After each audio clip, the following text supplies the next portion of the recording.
Embedded software, RTOS and non-RTOS question and answers.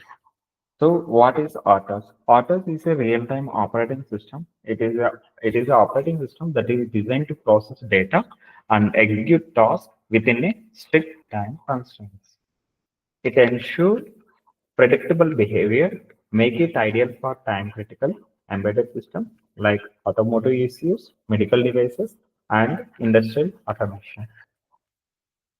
What are the key differences between RTOS and general purpose operating systems?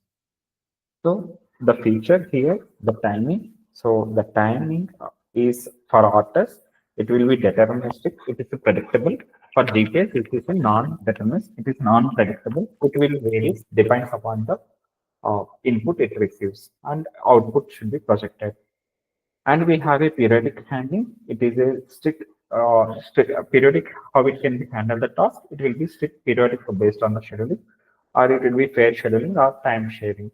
Context switching, we can optimize it for the minimum delay. A slow in GPS we have a slower due to overhead. And applications of autos, it is a time critical system, and GPS it is a general purpose system. We are able to use it.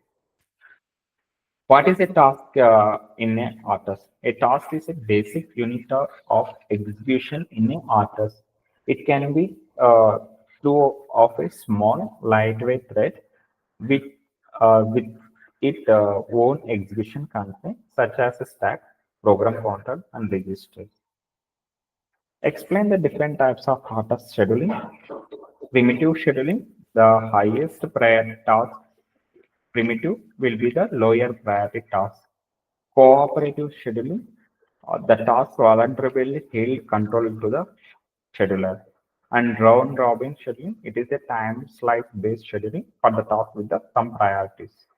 What is a time semaphores in the orchestra? Semaphores is a synchronization primitive used to manage access to share the resources among the tasks. It have binary semaphores. It allows only one task to access a resource at a time. Continuous semaphores, it manages multiple resources. What is a priority inversion and how it can be avoided?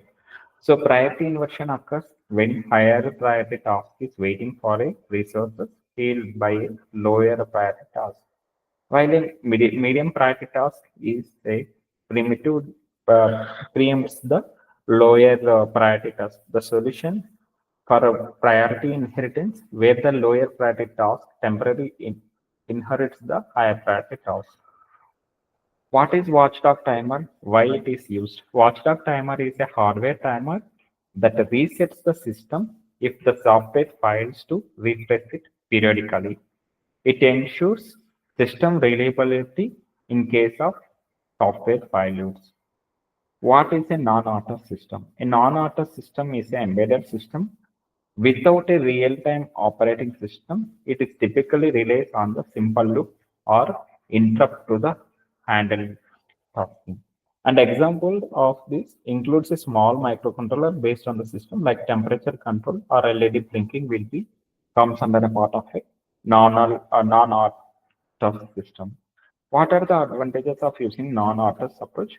So it is a simpler implementation, less memory and CPU overhead, suitable for the system with the limited resources, and it is a non-critical task can be handled. And what are the disadvantages of non-auto system?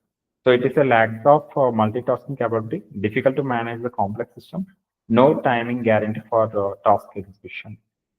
How is task scheduling handled in non-auto system? Task schedule is typically done using super loop architecture. Tasks are executed sequencing in a infinite loop, and interrupts, it is a critical tasks are handled using a hardware and software interrupts. How do you handle share the resources in non-auto system? Shared resources can be protected using protected using disabling the interrupts during the critical sections, using the flag or volatile variables for synchronization. What are the some examples of applications where non-RTOS is used? Simple LED control system, thermostat controllers, small IoT devices with limited resources. What is the main difference between using a timer in RTOS and non-RTOS?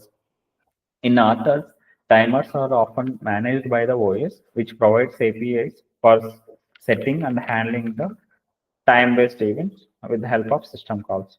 In non-RTOS system, the timers are manually configured and managed using the interrupt service routines, ISRs.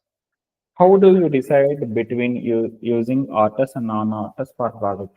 For RTOS, for a system require multitask, real-time guarantees, then or complexity. And for non-RTOS, the simpler system with fewer tasks and no strict timing constraints. What is the role of interrupts in RTOS and non? So in RTOS, interrupts notify the task and manages the shared resources. In non-RTOS, interrupts are critical for handling the time-sensitive operation directly. Explain the difference between the soft time and the hard real-time system. Soft real-time is the missing a deadline or degraded the performance, but it is a tolerable. Hard